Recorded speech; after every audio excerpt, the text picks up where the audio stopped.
విను యేసయ్యా, ప్రత్యుత్తరమిమ్మయ్యా.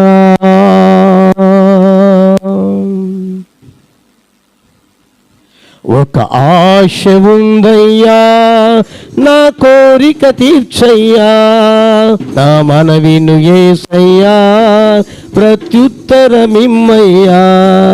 ఒక ఆశ ఉందయ్యా, నా కోరిక తీర్చయ్యా, నా మనవిను యేసయ్యా, ప్రత్యుత్తరమిమ్మయ్యా. యవన కాలమందుని కాడి మోయగా, బలమైన విల్లుగా నన్ను మార్చవా. యవన కాలమందుని కాడి మోయగా, బలమైన విల్లుగా నన్ను మార్చవా. ఒక ఆశ ఉందయ్యా, నా కోరిక తీర్చయ్యా, నా మనవిను యేసయ్యా, ప్రత్యుత్తరమిమ్మయ్యా. ఒక ఆశ ఉందయ్యా, నా కోరిక తీర్చయ్యా, నా మనవిను యేసయ్యా, ప్రత్యుత్తరమిమ్మయ్యా. Praise the Lord. హల్లెలూయా. పరిశుద్ధ గ్రంథముల నుంచి అపోస్తుల కార్యముల గ్రంథం, అందరు తీయండి, 14వ అధ్యాయం.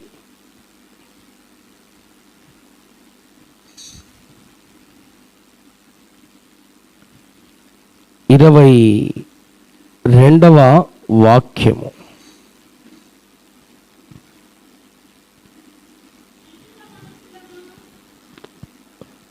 అమ్మ అందరు తీశారా? అపోస్తుల కార్యముల గ్రంథం 14వ అధ్యాయం 22వ వాక్యం. చదవండి. శిష్యుల మనుషులను దృఢపరిచి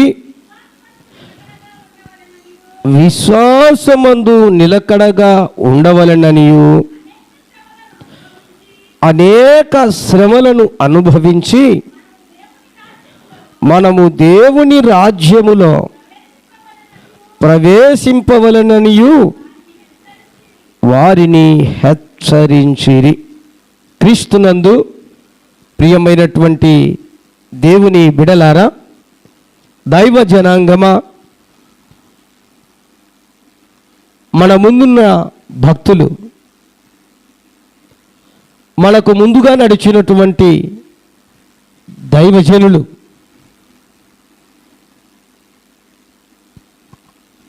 మనకొక అద్భుతమైనటువంటి ప్రేమతో కూడిన హెచ్చరిక ఈ లేఖనముల ద్వారా చేయుచున్నట్లు మనం గుర్తుపట్టాలి.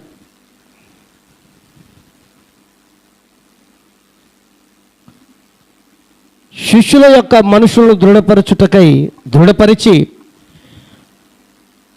వారు చెబుతున్న మాట, విశ్వాసమందు నిలకడగా ఉండవలెను.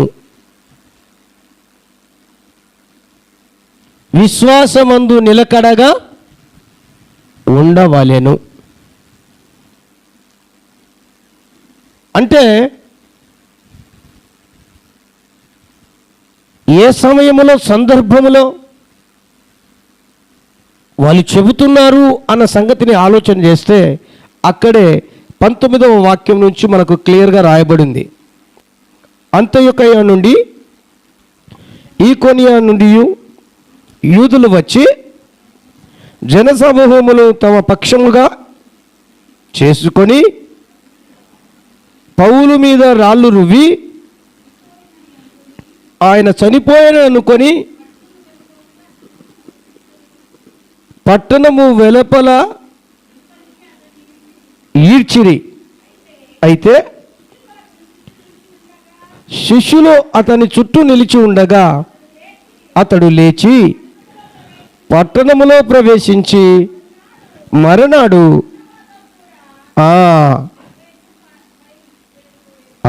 అది విషయం. ఏ సందర్భంలో? అంత గొప్ప హెచ్చరిక చేస్తున్నాడు పౌలు గారు అంటే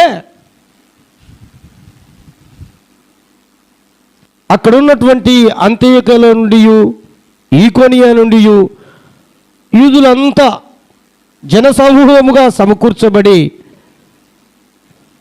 వారంతా ఒక పక్షమున నిలిచి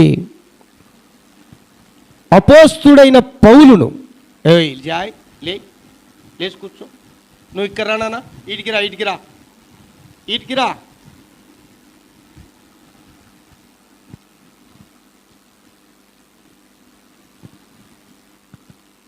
వారంతా ఒక పక్షమున జనసమూహంగా కూడి అపోస్తుడైన పౌలును రాళ్లతో రువ్వి కొట్టి ఊరి బయటికి తీసుకొని వెళ్ళి ఈడ్చి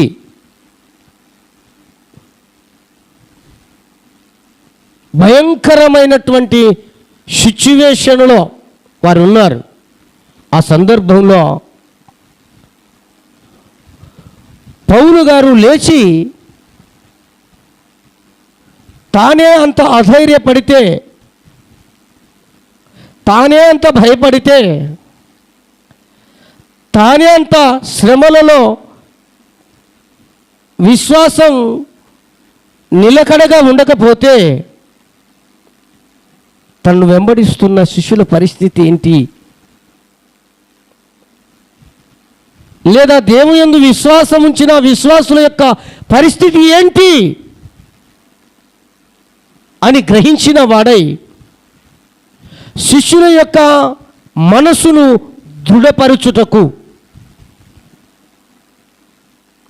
ఈ మాట చెప్తున్నాడు. పరిస్థితులను చూస్తూ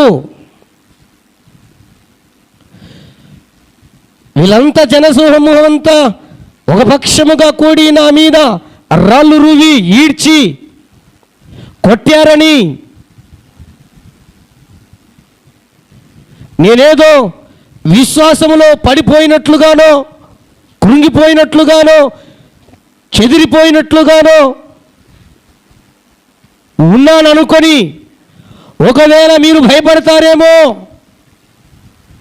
ఒకవేళ మీరు దిగులు చెందుతారేమో, మీ విశ్వాసం ఎక్కడ చెదిరిపోతుందో అన్న ఉద్దేశంతో పౌలు గారు దర్శించి మరుసటి రోజే ఆ ప్రాంతానికి వెళ్ళి తన శిష్యులతోనూ అక్కడ ఉన్నటువంటి ప్రజానీకానికి చెబుతున్నాడు, ఇదిగో విశ్వాసమందు నిలకడగా ఉండండి. దేవునికి స్తోత్ర, హల్లెలూయా. విశ్వాసమందు నిలకడగా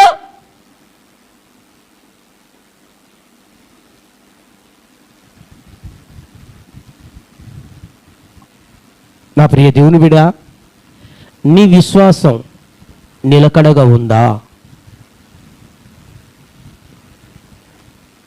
మన విశ్వాసం నిలకడగా ఉందా అనగా స్థిరంగా ఉందా?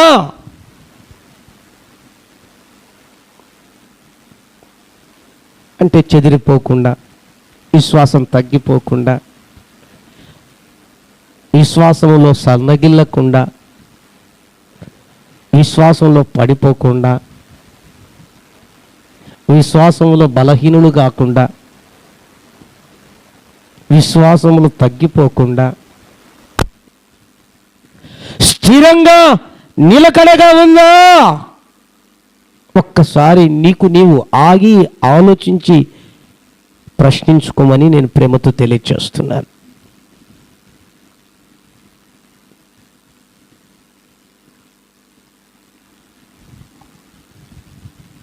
చాలా వరకు శ్రమలు వస్తే, కష్టాలు వస్తే, బాధలు వస్తే, ఇబ్బందులు ఎదురవుతే, ఇంట్లో చిన్న చిన్న గొడవలే కలిగితే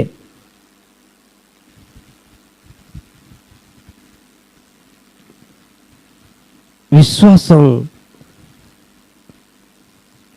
ఇప్పుడున్నది మరుసటి రోజు ఉన్నట్లే. ఈ క్షణంలో ఉన్నది మరుసటి క్షణంలో ఉండట్లా. బహుశా అందుకనే నేను అనుకుంటాను, విశ్వాసం నిలకడగా ఉన్నట్ల విశ్వాసంలో అని చెప్పడానికి కారణం ఏంటో తెలుసా అండి? మన అప్ అండ్ జీవితమే. కొన్నిసార్లు బీపీ రైజ్ అయినట్లు పైకి పెరుగుతుంది, కొన్నిసార్లు బీపీ డౌన్ అయినట్లు పూర్తిగా డౌన్ అవుతుంది. ఏంది? విశ్వాసం కూడా అట్లా అయిపోతుంది. బీపీ పోతే పరిగెలా, పైకి పెరిగినా కిందికి పెరిగినా ఇబ్బంది ఏం లేదు, కానీ ఒకవేళ విశ్వాసం కూడా అలానే ఏదైనా అనుకున్నది జరిగిందనుకో, ఇంకా సుత్తి గుత్తి అనుకున్నది జరగలేదనుకో, ముఖం కాదు, మూతి కాదు, ఇంకేమనాలా, చూడ్డానికి వాళ్ళు ఎట్లుంటారో తెలుసా? పెన్నం మీద జొన్నపు గింజలు వేస్తే పేలాలైనట్టుగా, మాడిపోయిన మొహంలాగా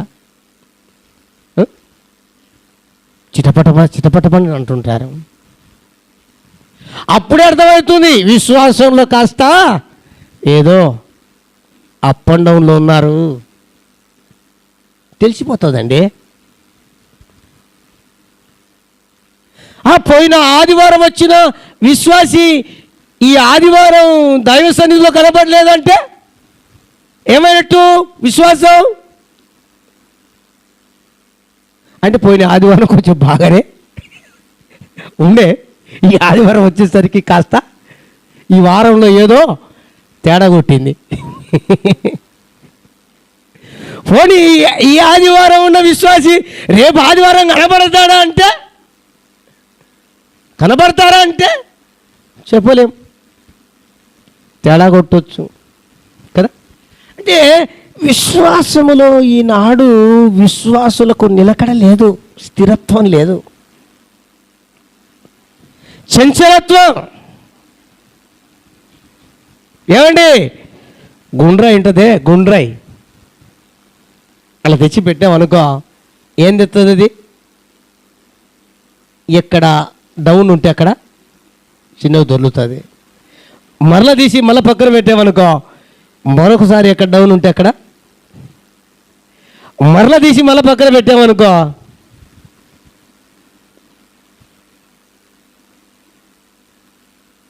కాదు నీవు గుండ్రాయివి కాదు, కొండవు. దేవునికి స్తోత్రం, హల్లెలూయా. ఏ కొండవో కదలని సీయోను కొండవో. 125వ కీర్తన 1వ వచనం చదువుదామా? చకచక కొంచెం ఫాలోఫ్లో ఉండండి. యెహోవా యందు నమ్మిక ఉంచువారు కదలక నిత్యము నిలుచు సియోను కొండ వలె ఉంటారు. హల్లెలూయా. గుండ్రాయి వలె ఉండరు. హల్లెలూయా. ఉండరు గుండ్రాయి వలె.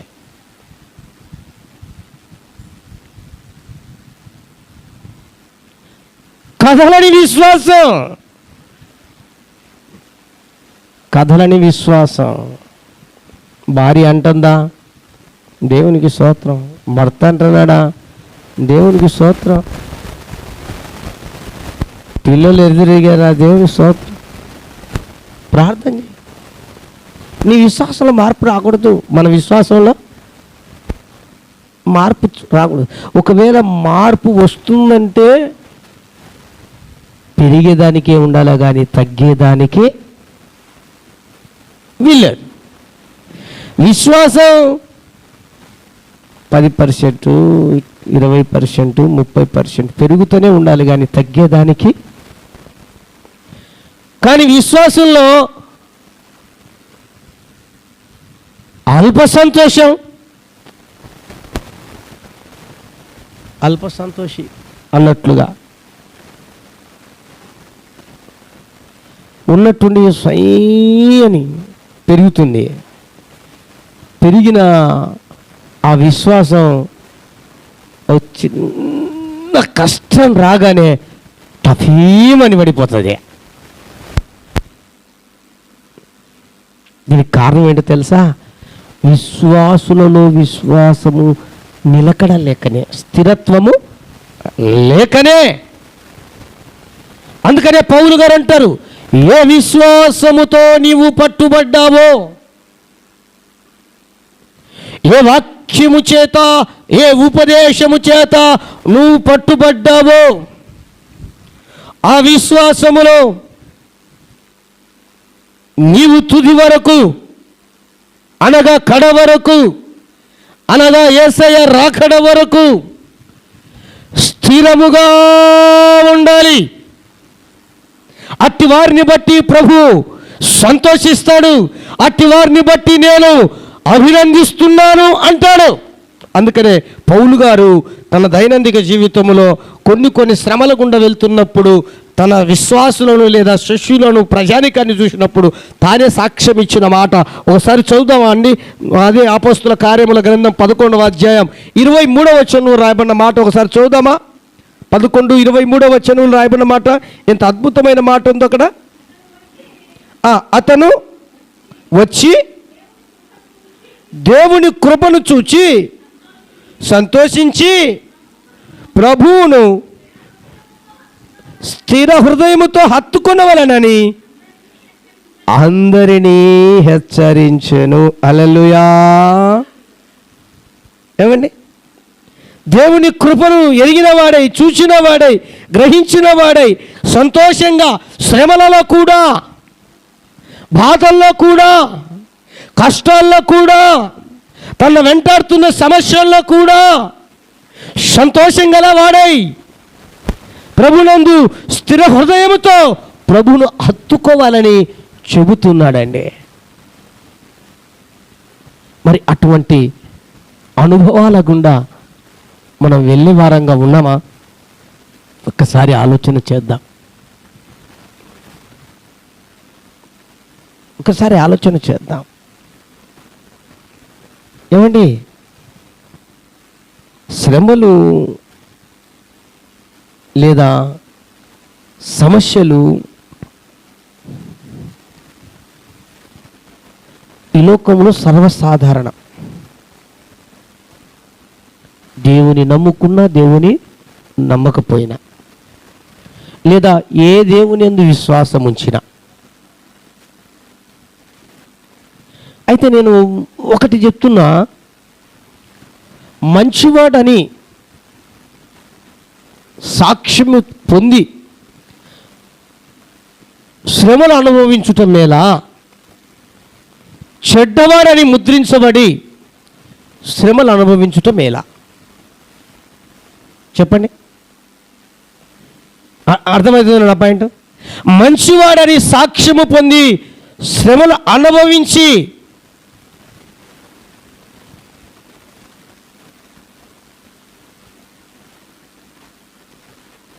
ఉండటం మేలా, లేదా చెడ్డవాడిని ముద్రించబడి శ్రమలు అనుభవించుట మంచిదా మేలా? చెప్పండి. ఏదైనా పొరపాటున వెళ్తా వెళ్తా వెళ్తా వెళ్తా వెళ్తా ఉండి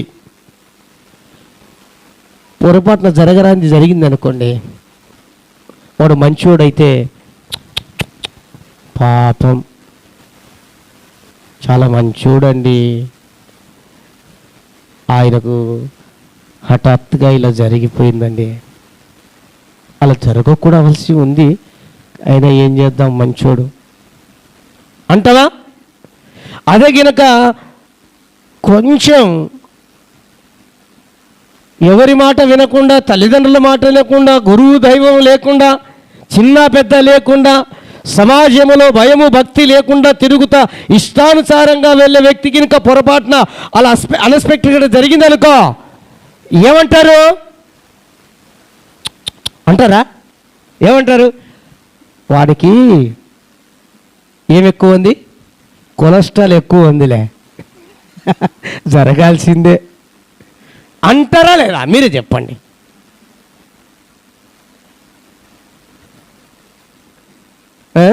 కన్ను విన్ను రాకుండా తిరుగుతున్నాడు వాడు. చిన్న పెద్ద లేకుండా తిరుగుతున్నాడు. గురువు దైవం అనే భక్తే లేదు. మరి అలాంటి జరగక ఏమవుతుందండి అంటారా లేదా అండి? రెండిట్లా తేడా చూడండి. అలానే నా ప్రియ దేవుని బిడ్డలారా, లోకంలో అందుకని అపోస్తలుడైన పౌలు కొలస్సీలకు రాసిన పత్రిక ఒక మాట మాట్లాడుతున్నాడు. చూడండి, కొలస్సీలకు రాసిన పత్రిక 1వ అధ్యాయం 23వ వచనంలో రాయబడిన మాట చదువుదామా అండి ఒకసారి.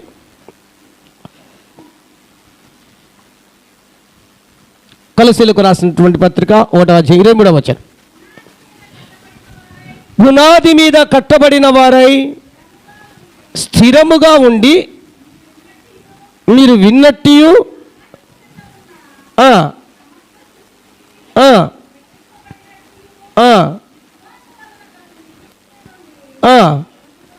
తొలగిపోక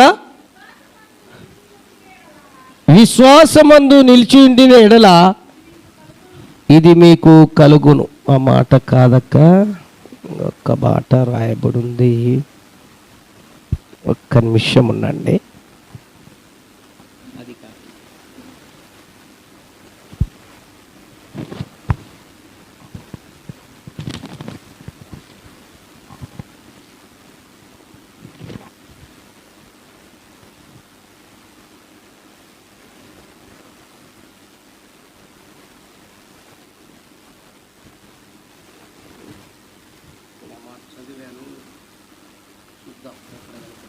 దేవునికి స్తోత్ర, హల్లెలూయా.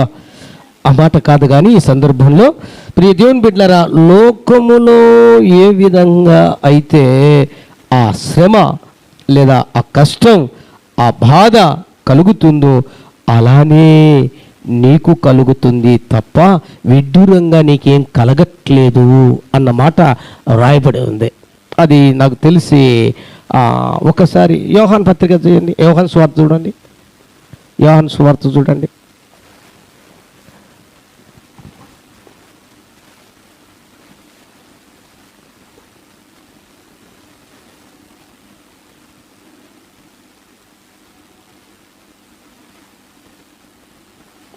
తీసినారమ్మా?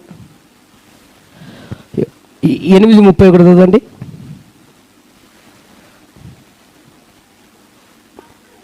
అప్పుడు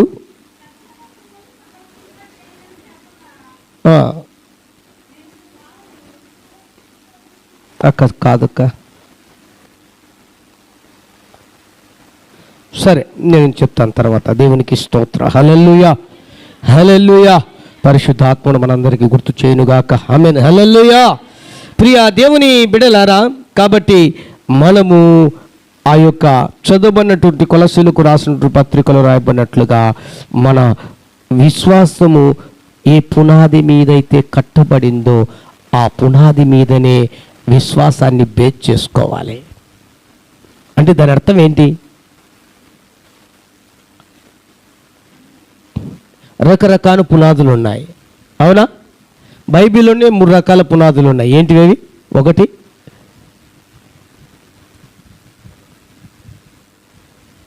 నేల మీద కట్టబడిన, 2 ఇసుక మీద కట్టబడిన, 3 బండ మీద. అంతేనా?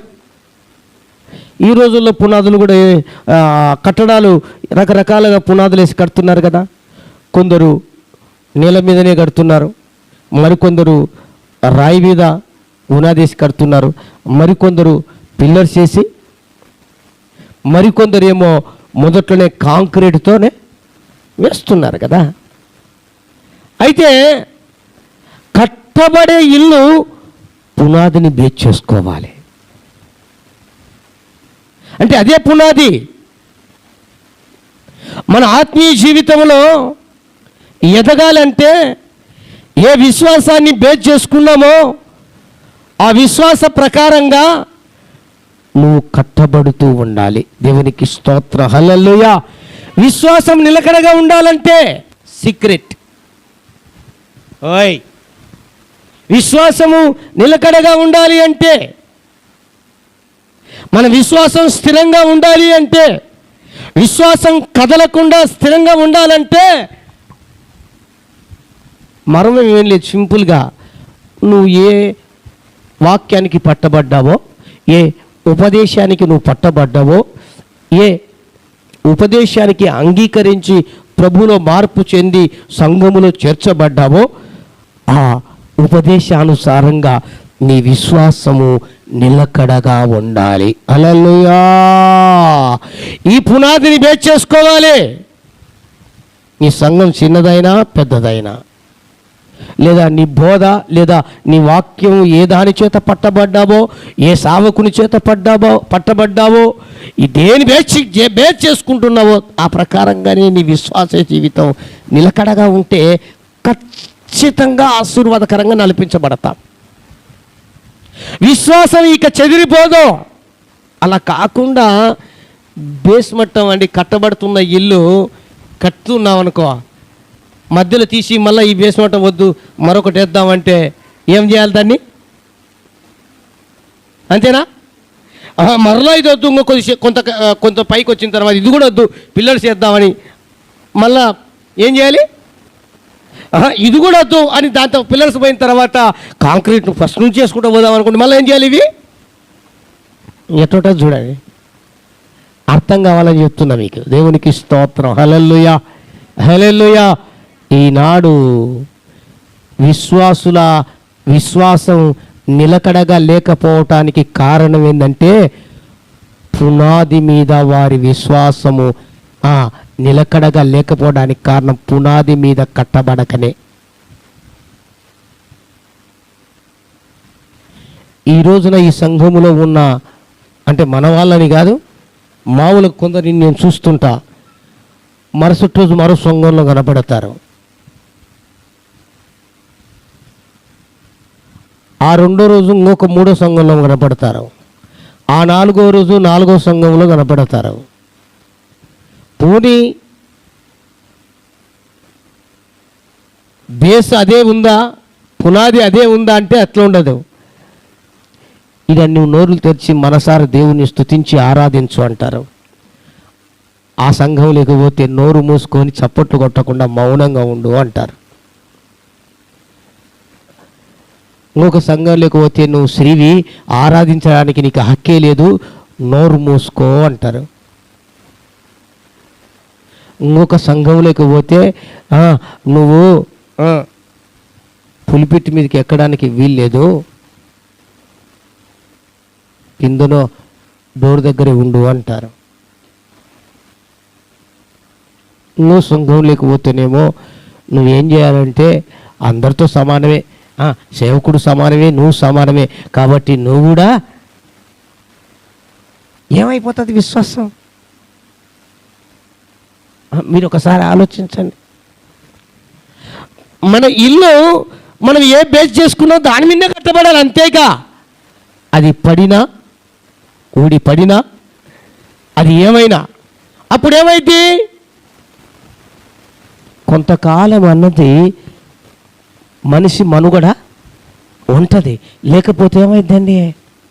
కూల్చుకుంటా పోతుంటే ఆత్మీయ జీవితాలను కూడా ఈ రీతిగా కూల్చుకుంటున్నారు చేతులారా మనుషులు.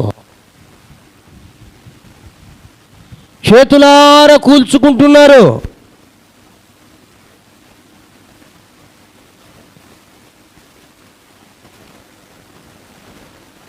విశ్వాసంలో నిలకడ లేదు, స్థిరత్వం లేదు. ఎవరు ఏ మాట చెప్తే ఆ మాటకు చెవి ఒగ్గడమే. అది మంచిగా చెడా, అది బైబిల్లో వాక్యం ఉందా లేదా, అసలు ఇది సంఘ క్రమమా కాదా,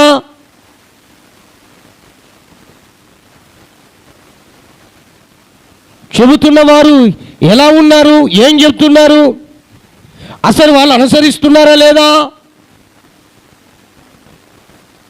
ఇవేమి అర్థం కావు.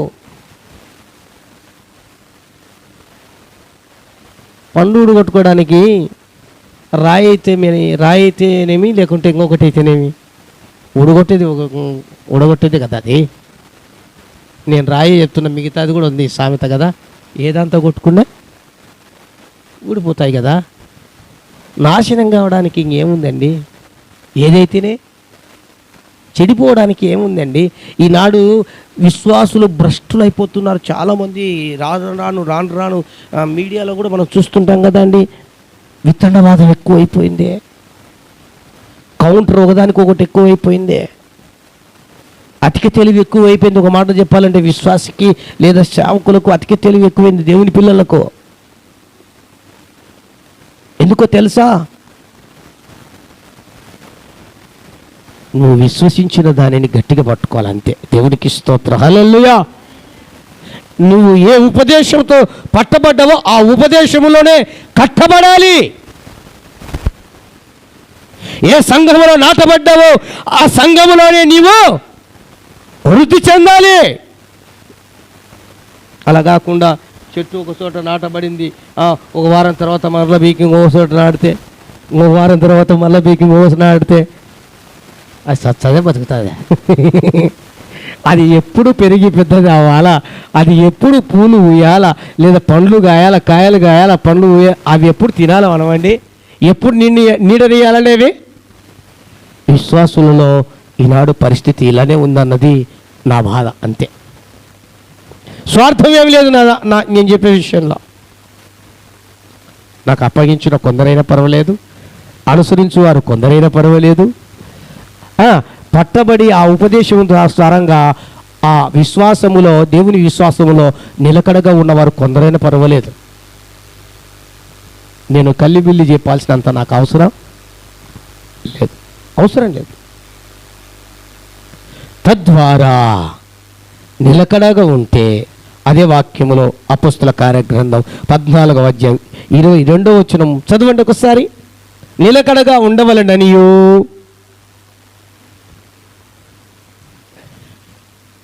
14:22 అనేక శ్రమలను అనుభవించి మనము దేవుని రాజ్యములో ప్రవేశింపవలననియు వారికి హెచ్చరిక చేస్తారు. ఎవరు నిజముగా దేవుని విశ్వాసములో నిలకడగా ఉంటారు? ఉండడాన్ని బట్టి ఏమి వారికి ప్రయోజనం అంటే, ఇదిగో మహిమకరమైన దేవుని రాజ్యములో వారికి ప్రవేశం ఉంటుంది. హల్లెలూయా, హల్లెలూయా. మహిమకరమైనటువంటి దేవుని రాజ్యం, నిత్య రాజ్యం, పరలోక రాజ్యం, మోక్షమైన స్వర్గలోకములో ఎవరు ఉంటారు అంటే విశ్వాసములో నిలకడగా ఉన్నవారు మాత్రమే. అంటే దాని అర్థం ఏంది? ఏ బోధకైతే పట్టబడ్డారో, ఏ పునాది మీద కట్టబడుతున్నారో వారు మాత్రమే ఆ మహిమగల రాజ్యములో ఉంటారు అన్న వాక్యాన్ని అక్కడ తెలియజేస్తున్నాడు. శ్రమలు రాని, నో ప్రాబ్లం, వాళ్ళు ఉంటారు. దేవునికి స్తోత్రం, హల్లెలూయా. శ్రమలు వచ్చిన ఉంటారు, కష్టాలు వచ్చిన ఉంటారు. కష్టాలు వచ్చాయని, శ్రమలు వచ్చాయని బాధపడవాకు. నీకు శ్రమలు వచ్చినా, కష్టాలు వచ్చినా, బాధలే వచ్చినా, సమస్యలే వచ్చినా, అనారోగ్యం వచ్చినా, అది ఏదైనా ఈ లోక సంబంధంగా నీకు రాని, కానీ నిశ్చయముగా ఆ మహిమగల రాజ్యములో నీవు ఉంటావు. ఎప్పుడో? నీ విశ్వాసం నిలకడగా ఉన్నప్పుడు.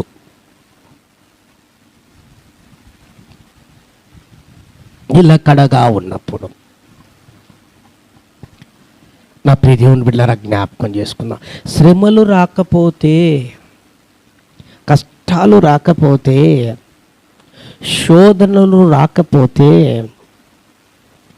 అసలు విశ్వాసికి అర్థమే లేదండి. ఇవి రావాల్సిందే, మరలా అవి తోక ముడుచుకొని పోవాల్సిందే. ఆ మధ్య వ్యవధిలో ఉండే, ఆ మధ్య వ్యవధిలో అది కొంతకాలం ఉండొచ్చు. అంటే శ్రమలలో ఉన్నప్పుడు అది తోక ముడుచుకొని పోయే సమయం, ఇంకా కొంత సమయం ఉంది. ఆ మధ్యలో నీ విశ్వాసం అన్నది పుటము వేయబడాలి. హల్లెలూయా. నీ విశ్వాసం అన్నది దేవునిలో సువర్ణముగా మార్చబడాలి. హల్లెలూయా. నీ విశ్వాసం అన్నది స్థిరంగా ఉండాలి. హల్లెలూయా. నీ విశ్వాసం అన్నది దేవుల్లో నిలకడగా ఉండాలి. హల్లెలూయా.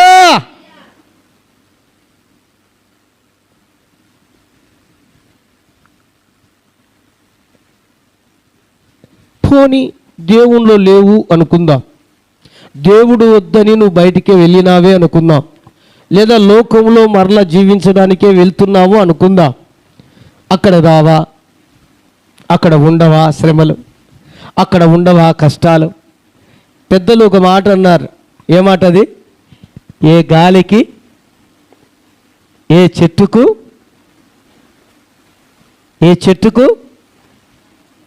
చిన్నోనికి చిన్నోని బాధ ఉంటుంది, నడుపోనికి నడుపోని బాధ ఉంటుంది, పెద్దోని బాధ ఉంటుంది. అంటే ఉన్నోనికి ఉన్న బాధ, లేనోనికి లేని బాధ.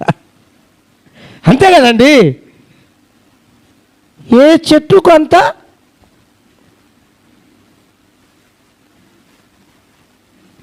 కానీ ఇవి మాత్రం గ్యారంటీ.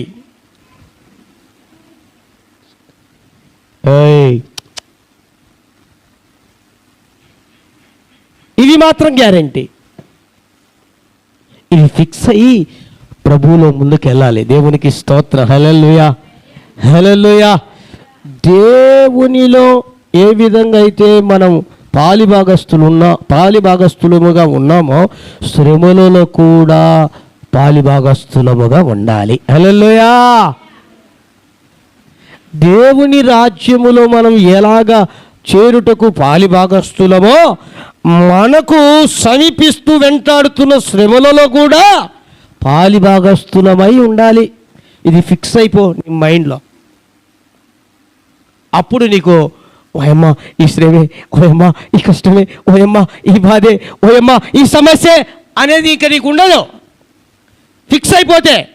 ఫిక్స్ కాకుండానే దేవుని దగ్గరకు పోతే ఏ శ్రమ ఉండదంట, ఏ కష్టం ఉండదంట అనుకొని ఫిక్స్ కాకుండా వస్తేనే వాళ్ళు భయపడిపోతారు, విశ్వాసంలో చెడిపోతారు, చెదిరిపోతారు, పడిపోతారు, కృంగిపోతారు, విశ్వాసంలో నిలకడగా ఉండలేరు. ఈడ బాగుందంటే ఈడ, ఇంకొక చోట బాగుందంటే ఇంకొక చోట, లేదు ఇంకొక చోట బాగుందంటే ఇంకొక చోట, ఇట్లా చంచలత్వంగా ఉంటారు. విశ్వాసం నిలకడగా ఉన్నట్లయితే శ్రమలు వచ్చిన ఆ మహిమగల దేవుని నిత్యరాజ్యములో మనం ఉంటాం. హల్లెలూయా, హల్లెలూయా. ప్రియ దేవుని బిడ్డలారా, ఈ రోజున శ్రమలు లేని వారు ఇక్కడ ఎవరైనా ఉన్నారా? కష్టాలు లేని వాళ్ళు ఎవరైనా ఉన్నారా? బాధలు లేని వాళ్ళు ఎవరైనా ఉన్నారా? అనారోగ్యం లేని వారు ఎవరైనా ఉన్నారా? సమస్యలు లేని వారు ఎవరైనా ఉన్నారా? ఉన్నారా అండి? ఉంటే చేయొద్దండి. కానీ అలాంటి వారందరికీ ఒక శుభవార్త చూడండి, పరిశుద్ధ గ్రంథంలో నుంచి, ప్రకటన గ్రంథం. మీరు ఒకరు కదా ఇక్కడ రమ్మా, కూర్చోకుండా.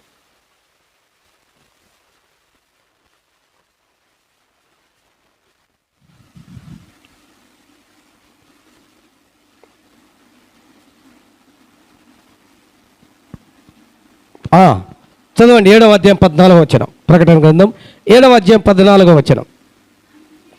అందుకు నేను, అయ్యా నీకే తెలియనగా అతడు ఇలాగు నాతో చెప్పాను,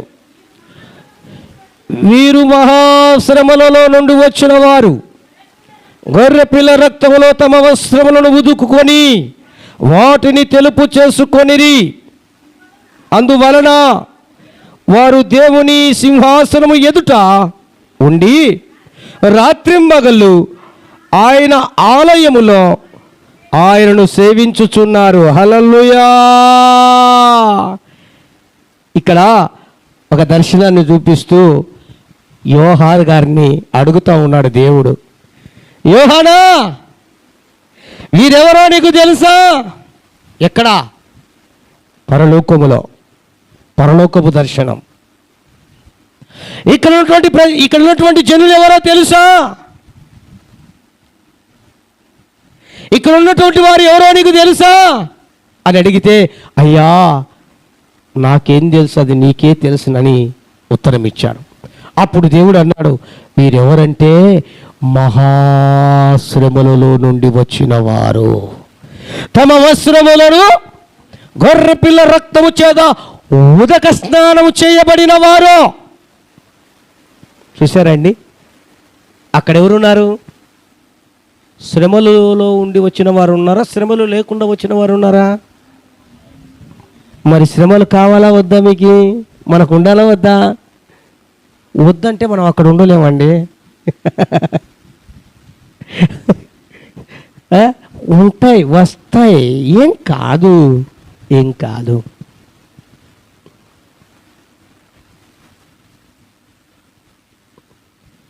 నా ప్రియ దేవుని బిడ్డలారా, అక్కడ మనమే గొర్రెపిల్ల రక్తం చేత కడగబడిన మనమే తెల్ల వస్త్రాలతో దగదగలాడుతూ దేవుని సింహాసనం ఎదుట ప్రభువును స్తుతిస్తూ ఉంటాం రాత్రింబగళ్ళు. దేవునికి స్తోత్రం, హల్లెలూయా.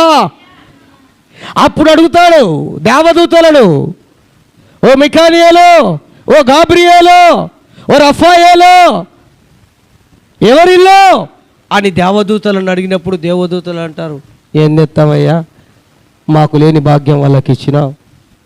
వాళ్ళకు కూడా ఉండదండి, మనకున్నంత భాగ్యం మాకు లేని ధన్యత వాళ్ళకి ఇచ్చినావు. భూలోకంలో చూస్తే మేము సువార్త ప్రకటిస్తామంటే, వద్దు నా బిడ్డలు ఉన్నారు వాళ్ళే సువార్త ప్రకటిస్తారు అంటివి. భూలోకంలోకి వెళ్ళి మేము కూడా శ్రమపడి మేము కూడా నిందలపాలై నీ దగ్గరికి వస్తామంటే, నీకు అక్కర్లేదు నా బిడ్డలు ఉండారంటివి. వాళ్ళు బాగా సువార్త ప్రకటించిరి, వాళ్ళు శ్రమలు అనుభవించిరి. ఇదిగో వాళ్ళ నీ రక్తం చేత కడుక్కొని వాళ్ళ వస్త్రాలు బాగా తెల్లగా ఉదక స్నానం చేసుకొని ఇక ఈ సమయంలో నీ సింహాసనం ఎదుట రాత్రింబగలు స్తుతిస్తున్నారు, వాళ్ళే వీళ్ళు అని వాళ్ళు సాక్ష్యం ఇస్తారు దేవుని ఎదుట. హల్లెలూయా. తెలుసా ఈ విషయం మీకు? దేవునికి స్తోత్రం, హల్లెలూయా. ఇది తెలిసి కనుక నువ్వు సంతోషంలో కూడా ఆనందంగానే ఉంటావు. శ్రమలలో కూడా ఆనందంగానే ఉంటావు, కష్టాల్లో కూడా సంతోషంగానే ఉంటావు, బాధల్లో కూడా నీవు పర్వాలేదు నా దేవుని కొరకు అని నిబ్బరం కలిగి ధైర్యం తెచ్చుకుంటావు. ఎందుకో తెలుసా? ఉండేది అక్కడ భూలోకములో దేవుని కొరకు బ్రతికి శ్రమలు అనుభవించి యేసు రక్తము చేత కడగబడిన వారే అక్కడ ఉంటారు. హల్లెలూయా. ఇక మిగిలిన వారు ఉండరు. ఆ మహిమగల రాజ్యములో ప్రవేశించాలి అంటే ప్రియ దేవుని బిడ్డ, నీ విశ్వాసం నిలకడగా ఉండాలి. కదలకూడదు. గుండ్రాయిలాగా, చెకముకు రాయిలాగా, మట్టిలాగా, ఇసుకలాగా ఎట్లుండాలి? నిత్యము కదలని సియోను కొండ. బాబు, ఆటోలో ఉన్నవారు లోపలికి రండి, ఈడ్నొచ్చి కూర్చోచ్చుగా. ప్రియా దేవుని బిడ్డలారా, జ్ఞాపకం చేసుకుందాం. మరో మాట జ్ఞాపకం చేస్తున్నాను. పరిశుద్ధ గ్రంథంలో నుంచి కొలస్సీలకు రాసినటువంటి పత్రిక 2వ అధ్యాయం 5వ వాక్యం. అమ్మ, నేను శరీర విషయములో దూరముగా ఉన్నను, ఆత్మ విషయములో నీతో కూడా ఉండి మీ యోగ్యమైన ప్రవర్తనను క్రీస్తునందలి మీ స్థిర విశ్వాసమును చూచి ఆనందించుచున్నారు. ఈ మాట పౌలు గారు చెప్తున్నారు కొలస్సీలో ఉన్న సంఘముతో లేఖ రాస్తూ. శారీరకంగా నేను దూరంగా ఉన్నా, ఆత్మీయంగా మీకు దగ్గరగా ఉన్నాను, మీతో ఉన్నాను. మీ యోగ్య ప్రవర్తనను బట్టి ప్రభునందు మీకున్న స్థిరమైన విశ్వాసాన్ని బట్టి నేను ఆనందించుచున్నాను. హల్లెలూయా, హల్లెలూయా. స్థిరమైన విశ్వాసం, నిలకడంగా ఉండే విశ్వాసం మనల్ని ఏ విధంగా నడిపిస్తుందంట అండి? యోగ్య ప్రవర్తనకు తీసుకొని వెళ్తుంది. యోగ్యమైన ప్రవర్తనకు తీసుకొని వెళ్తుంది. అంటే యోగ్యమైన ప్రవర్తన అంటే ఏంటి? దేవునికి ఇష్టమైన, దేవునికి మంచిగా, లేదా దేవునికి అనుకూలముగా, అంతేనా? దేవునికి అనుగుణంగా, దేవుని వాక్యానికి అనుకరంగా, దేవుని బోధకు అనుగుణంగా. ఇది ఆరోగ్యకరమైన బోధ కూడా. దేవునికి స్తోత్రం, హల్లెలూయా. యోగ్యమైన ప్రవర్తనకు దేవుని యొక్క బోధ ఆరోగ్యకరమైనది. ఇది ఈ ఆరోగ్యకరమైన దేవుని బోధ యోగ్యమైన ప్రవర్తనను మనకు తీసుకొని వస్తుంది. ఈ యోగ్యమైన ప్రవర్తన ద్వారా పౌలు గారు చెప్పినట్లు మన విశ్వాసం స్థిరంగా ఉందని మనం రూఢిపరచుకోవచ్చు. హల్లెలూయా. టెస్ట్ చేసుకోవచ్చు. మన విశ్వాసం నిలకడగా ఉంది, స్థిరంగా ఉంది, నేను కదట్లేదు, నేను ఏమాత్రం బెదరట్లేదు అనడానికి మనకు మనమే ఒక నిశ్చయతలోనికి రావచ్చు.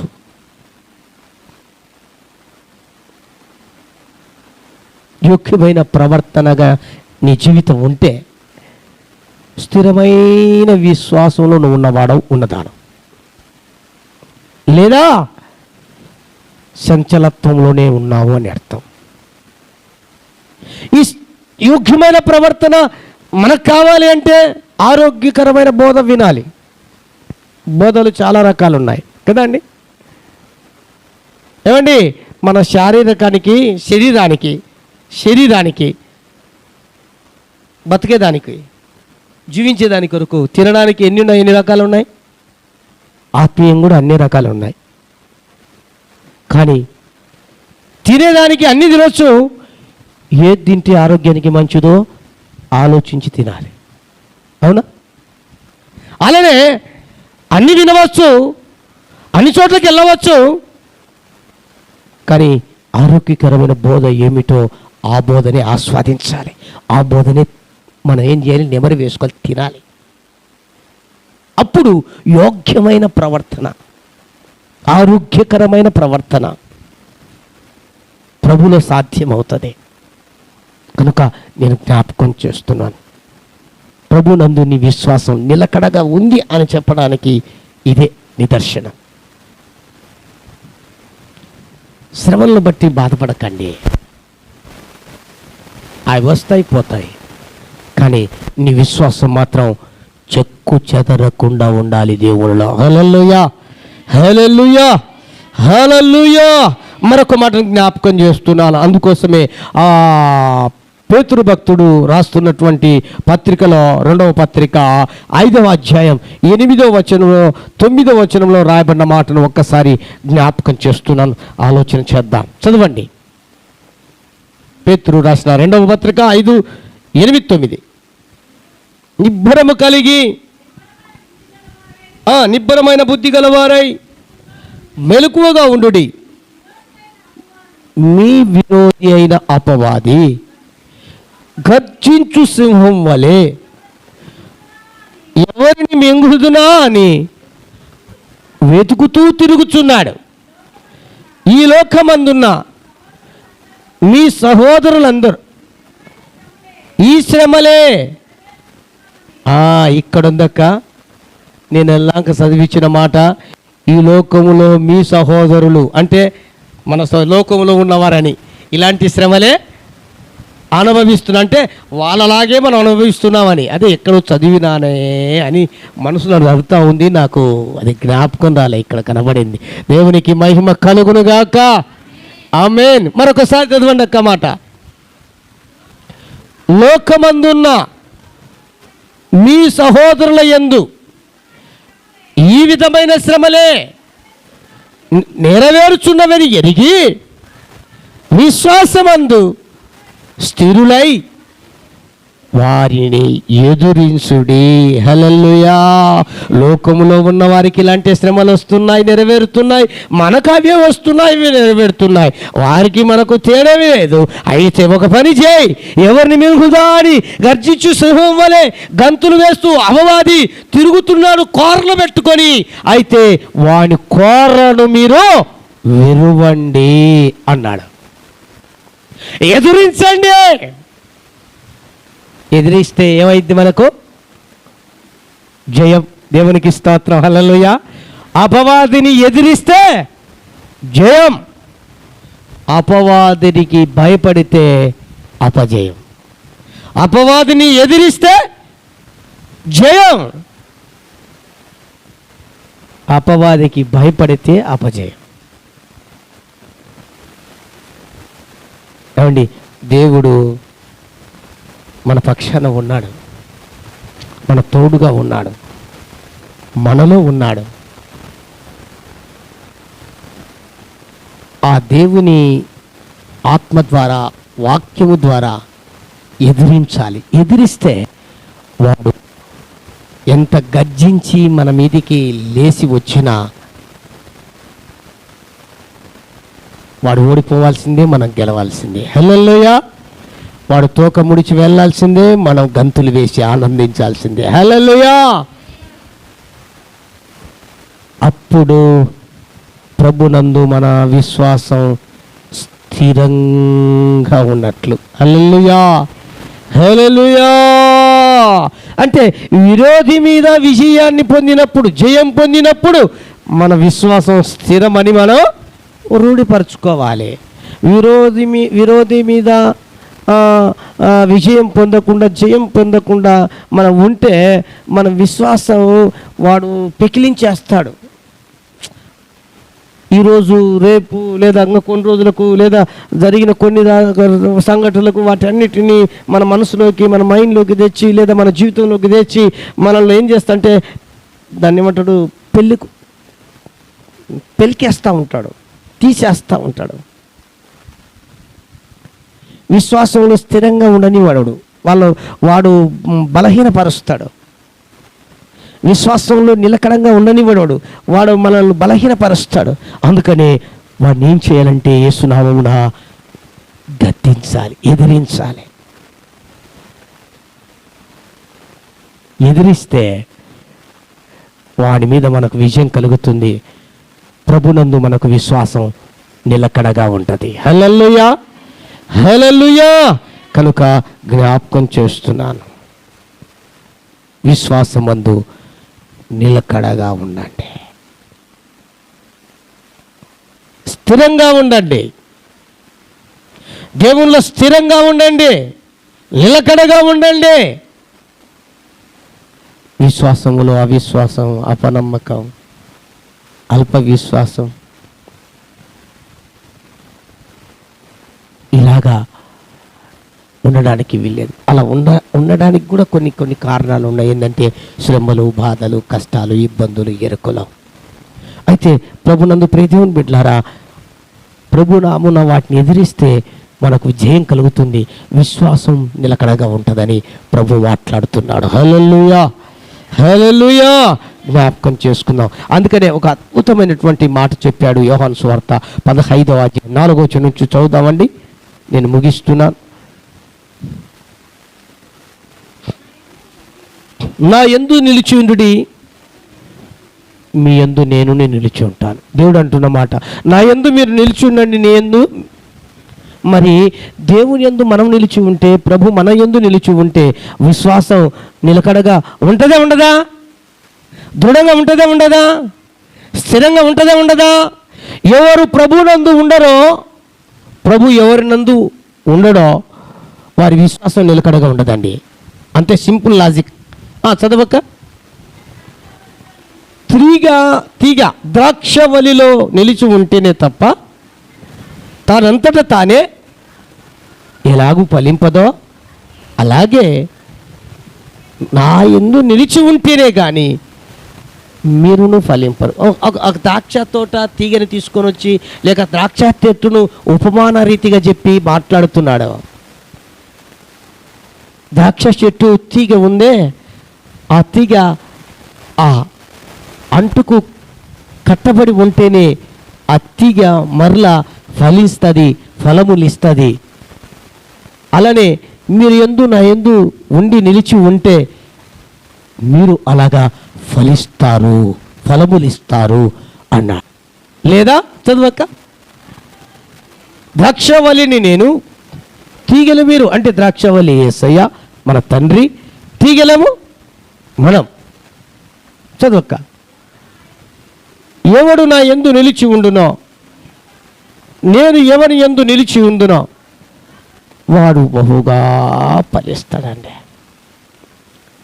విశ్వాసంలో నిలకడగా ఉండి బహుగా ఫలిస్తారు, బహుగా ఆశీర్వదించబడతారు. కనుక జ్ఞాపకం చేసుకుంటున్నాను. అందుకనే యూదా భక్తుడు రాస్తూ తన పత్రికలో ఒకటే అధ్యాయం ఉంది చూడండి, పరిశుద్ధ గ్రంథంలో నుంచి 1వ అధ్యాయంలోనే 3వ వచనం. ప్రకటన ముందు ఉంటుంది, తీయండి. 1వ అధ్యాయం 3వ వచనం.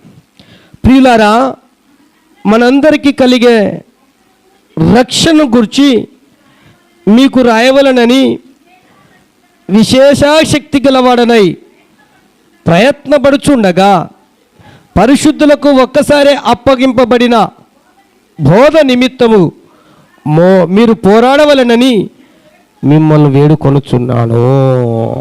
పరిశుద్ధులకు ఒక్కసారి అప్పగింపబడిన బోధ వలన మనం ఏం చేయాలంట అండి? పోరాడాలి.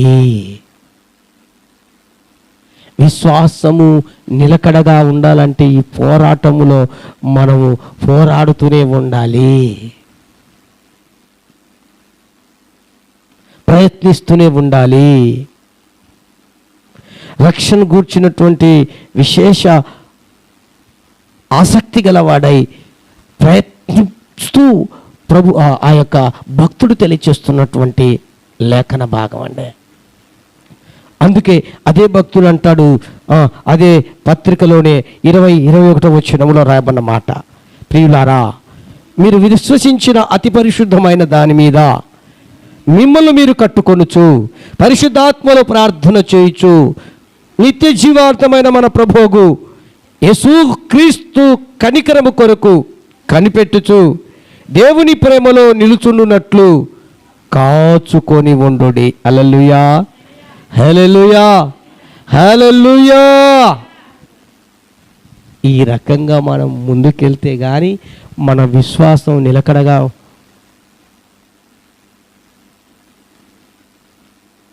ఒకవేళ ఈ మాటల ప్రకారంగా ఈ వాక్య ప్రకారంగా మనం ముందుకు వెళ్ళకపోతే మన విశ్వాసం ఎప్పుడైనా కోల్పోయే ప్రమాదం ఉంది. మన విశ్వాసంలో ఎప్పుడైనా బలహీనులైపోయే ప్రమాదం ఉంది. మన విశ్వాసంలో ఎప్పుడైనా పడిపోయే ప్రమాదం ఉంది. మన విశ్వాసములో ఎప్పుడైనా తొలగిపోయే ప్రమాదం ఉంది.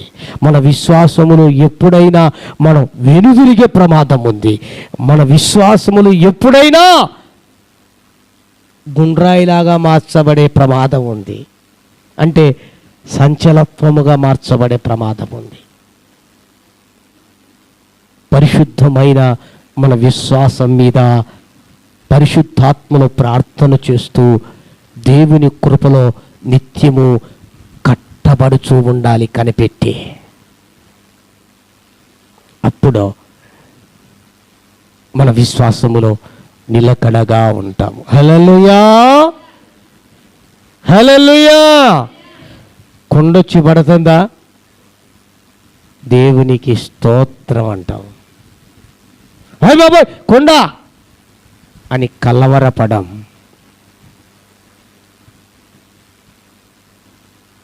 ఈ భూ సంబంధమైన వాటి విషయాలలో మీరు కొన్ని చిన్న వాటి కలతలను బట్టి, చిన్నపాటి శ్రమలను బట్టి, చిన్నపాటి బాధలు కష్టాలను బట్టి ఏమండి విశ్వాసములో మెరిగినక పొరపాటున అటు ఇటు అయిపోతే జీవితాలు తారుమారైపోతాయండి. అవి కాకూడదని పరిశుద్ధాత్ముడు ఈ పూట మరొకసారి మనతో మాట్లాడుతున్నాడు. మన విశ్వాసం చాలా గొప్పదండి. మీకు తెలియదు దేవుని యందు విశ్వాసం ఎంత గొప్పది, అమూల్యమైనదని. మన పరిశుద్ధాగ్ని పండుగల్లో మొదటి రోజు దైవజనులు చెప్పారు, మన విశ్వాసం ఏ బేస్ చేసుకోవాలన్నాడు? సజీవమైన రాళ్ళం. అంటే మనము నిలకడగా విశ్వాసం ఉండాలన్నా కూడా సజీవమైన రాళ్ళ వలె ఉండాలి. మరలా నేను ఆ మెసేజ్ కూడా చెప్పొచ్చు దీనికి. అంటే విశ్వాసం అంత గొప్పదే. విశ్వాసం ఎంత గొప్పదంటే రాజ్యాలనే జయించేదే. విశ్వాసం మన జీవితాలలో గొప్ప గొప్ప కార్యాలను జరిగిస్తుంది. విశ్వాసం మన కుటుంబాలలో అద్భుతాలను జరిగిస్తుంది. విశ్వాసం మన జీవితాల్లో ఉన్నది లేనట్టు, లేనిది ఉన్నట్లు చేయగలుగుతుంది. విశ్వాసం, దేవుని అందలి విశ్వాసం. ఎన్నో విశ్వాసాలు ఉన్నాయి, నేను ఆ విశ్వాసాల గురించి మాట్లాడట్లా. యేసయ్యనందలి విశ్వాసం, వీటి గురించి మాట్లాడుతున్నాను.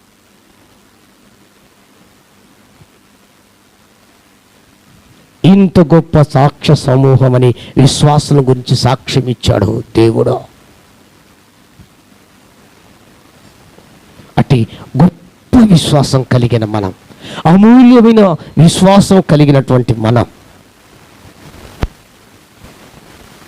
కార్యాలనే తారుమారు చేయగలిగిన విశ్వాసం కలిగిన మనం విశ్వాసములో నిలకడగా ఉందా? భక్తి జీవితాన్ని హ్యాపీగా, సాఫీగా కొనసాగేటట్లుగా స్థిరంగా ముందుకు వెళ్దాం. అట్టి నిలకడ కలిగిన విశ్వాసం, అట్టి స్థిరమైన విశ్వాసం, అతి దృఢమైన విశ్వాసం ప్రభు మనందరికీ దయచేయునుగాక. ఆమేన్. మోకరించండి, ప్రార్థన చేసుకుందాం.